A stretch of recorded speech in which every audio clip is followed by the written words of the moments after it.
This trader spent 9 years trying to make trading work. Over $50,000 in coaching, courses, and tools, and nothing seemed to work. So I reset the dopamine system that was in control of making decisions, and 12 days later, he secured nearly $16,000 in payouts. In this video, I'm going to show you a major component of the work I did with this trader when I worked one-on-one with them. And by the end of this video, you're going to have an understanding of your dopamine system and what you can do step by step to reset it to start seeing more profitable results in the markets. Now, if you need help mastering your trading psychology, make sure you complete the quiz below, and I'll reach out directly to see how I can assist you in your journey. Now, the major problem here is that traders are dopamine addicted.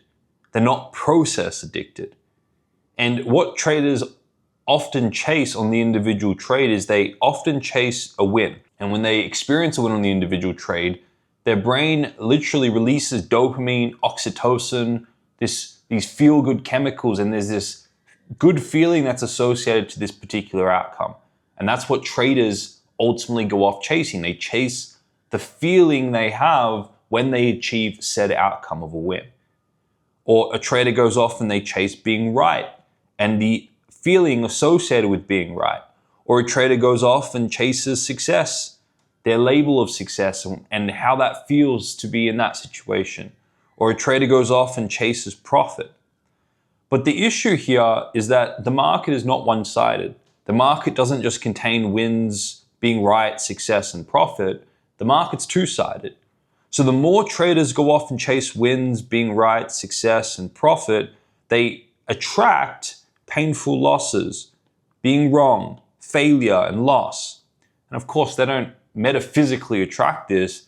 This side of the equation is always there, but because a trader is seeking after this, when this inevitable side shows itself, it's very painful. And it feels like they're attracting a very painful journey. Now, this was a big issue with the trader I was working with. They had the expectation that they would get all these things, and a lot of the coaching and the information online and a lot of the work they did previously before working with me was selling the idea and the fantasy of a one-sided market, which just didn't exist. So when we went in there and we broke that fantasy and we appreciated and saw both sides of the market, and instead of becoming dopamine addicted to this, we became addicted to the process, the higher function, then the trader was able to embrace both sides of the journey, prepare and plan contingencies for the inevitable so-called negative side, and then that's where they could truly have consistent profitability and finally break through to payouts. So I dare any trader to show me evidence that the market's one-sided. And what you'll inevitably find over time is that the market is two-sided. You go in cycles of winning and losing, winning streaks, drawdown, boom, bust. That's an inevitability for any trader out there. But there's a center point, there's a mean that goes between the extremes, the highs and the lows, and that's your edge, that's your process. Now, the best traders are so focused on the process that the oscillating highs and lows, the aboves and belows, the peaks and troughs around their mean, they don't pay attention to those.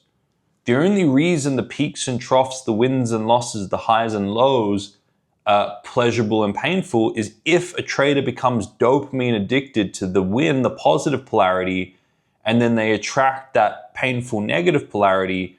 They go on this oscillation of up and down, and inevitably the losses and the addiction to the winning actually takes them away from their trading plan, their true edge, and it makes them not achieve the results they wanted to achieve or not approximate the results that their plan allows them to achieve. So if a trader is seeking after the pleasure of an individual trade, an individual win, and they associate dopamine to that and pleasure to that, they're inevitably and eventually going to attract a painful negative loss. And if the addiction is so strong to the positive win, then the pain is going to be so strong that it's most likely going to take them away from their plan. Because think about it. If you're addicted to an individual trade being a win, you introduce fear into your trading. You introduce this fear of missing out on that positive win. You also introduce a fear of the opposite, which is the loss. And now when you're addicted to the dopamine associated with the individual win and the pleasure of the individual win, you've automatically introduced fear, FOMO, and fear of loss in your trading, which tightens you up as a trader, and it makes you get out of trades early or get into trades early or trail your stop too tight or be too aggressive with management. And these things take you away from the very proven process you're meant to be trading. So what I teach traders to do is to detach from this dopamine attachment to the individual win, and therefore the pain polarity and the fear polarity quiets down as well. Because if you're not seeking something, then there's nothing to run away from. So when you calm this down, you simultaneously calm this down. And I teach traders how to attach dopamine to being process-based with their thinking, which is irrespective of the outcome of this individual trade, whether it's a win or a loss, I'm sticking to my trading plan because that's what my edge is. And I know if I do that over a large sample space, I'm going to end up profitable. And the thing that happens within the brain on a neuroplastic level when a trader truly inculcates that, that's what I work with. When I work with a trader in my mentorship or in my coaching, that's what I help them accomplish. When they truly do that, they're no longer labeling wins as pleasurable. And therefore, they're no longer labeling losses as painful. They just see this as a necessary edge and a sample space to help them achieve their true edge over a large sample space. And the trader broadens their perspective and they start focusing on the mean as opposed to getting caught into the polarities. Now, every trader eventually reaches a breaking point, just like this trader did. And I know for many, many traders who go through this experience, they get sick and tired of the feeling of doing really well for a few days or for a few weeks or for a few months, and then giving it all back the next day or the next week or the next month. And they get sick and tired of going on this up and down, this oscillation, the boom and bust cycle, in other words. So the way I teach traders to reassociate dopamine in their mind, which I'm going to show you in a second, is exactly how you break out of this vicious cycle. Now, the first thing is you need to ensure you have an edge. You need to ensure you have a trading plan that has a proven edge over, let's say, 1,000 trades. And if you were to document 1,000 trades, you would have a sample space, an oscillation between wins and losses. And let's say out of those 1,000 trades, 550 of those are a win. So you got a 55% strike rate. And let's say your wins are 1.5 times bigger than your losses, which is a great strike rate and risk to reward. So you know if you take 1,000 trades, you're going to end up profitable at the end of that larger sample space. But on the individual trade, because the market's factors are unpredictable and how all those factors influence each other and affect the supply and demand of an asset at any given point in time is unpredictable, we can say that the outcome on the individual trade is unpredictable, but the outcome over a large sample space is predictable to a certain confidence level. That's your edge. So as a way to help you achieve a dopamine reset, what you need to start to do is put pain and pleasure together in your mind on the individual outcome.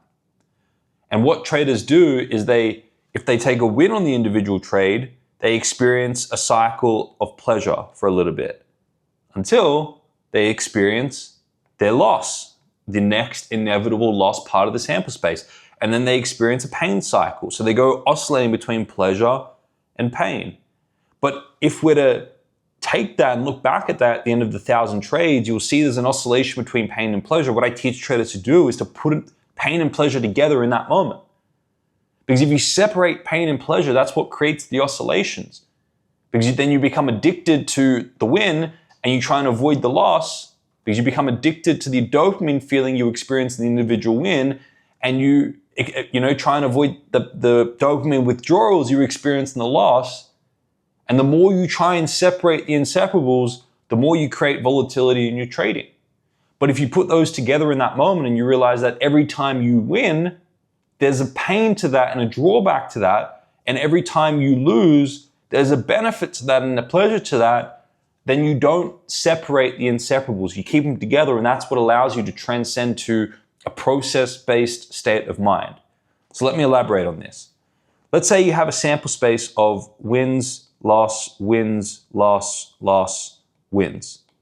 Instead of getting elated about this individual win, you want to recognize that this individual win in the sample space of your trades is taking care of previous losses and lifting those previous losses up and preparing for future losses as a way to get back to your true mean, your true result.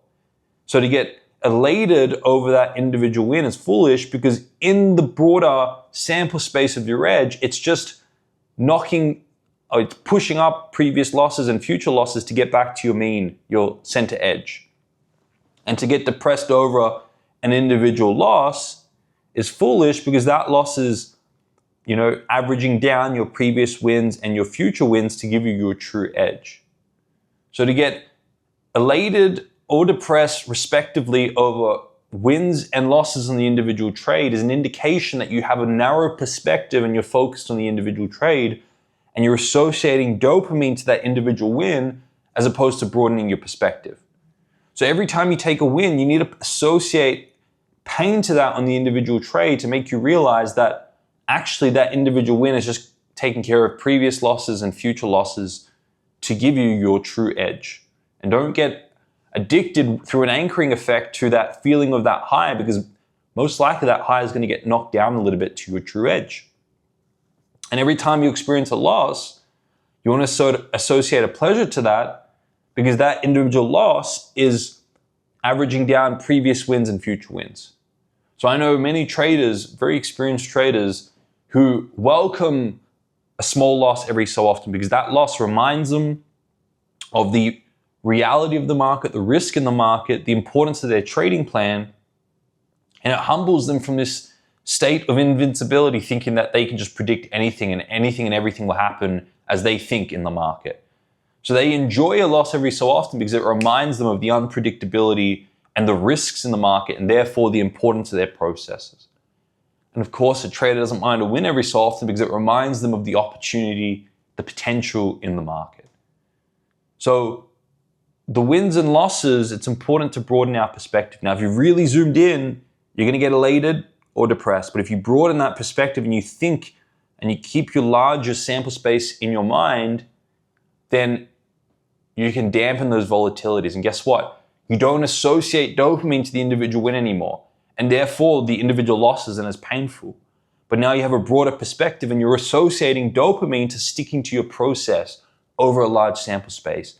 And you really start to rethink how you approach your trading. And you put yourself into this dispassionate state of mind, this carefree attitude, where you just consistently stick to your plan. And that's when you end up having consistent profitability. So the focus now is associating pleasure to sticking to your process. And every time you do that, and at the end of every week, you can say, all right, I stuck to my process more than 90% of the time. It's a great opportunity to reward yourself for doing that. So traders, if you found this video useful, make sure you like, comment something supportive, and subscribe so you're kept up to date with my most recent releases. I've got a free training in the description called the Bulletproof Your Trading Mindset training. This is a training that's helped over 8,000 traders in 92 plus countries around the world. And it teaches principles like this to help you stabilize your psychology so that you can stick to your trading plan. And if you resonate with my teachings, make sure you also complete the quiz in the description and let me know more about your challenges and where you're at with your trading. And I'll personally reach out to you to see how I can assist you in your journey. Thanks for watching to the end, traders. I'll see you all in the next video.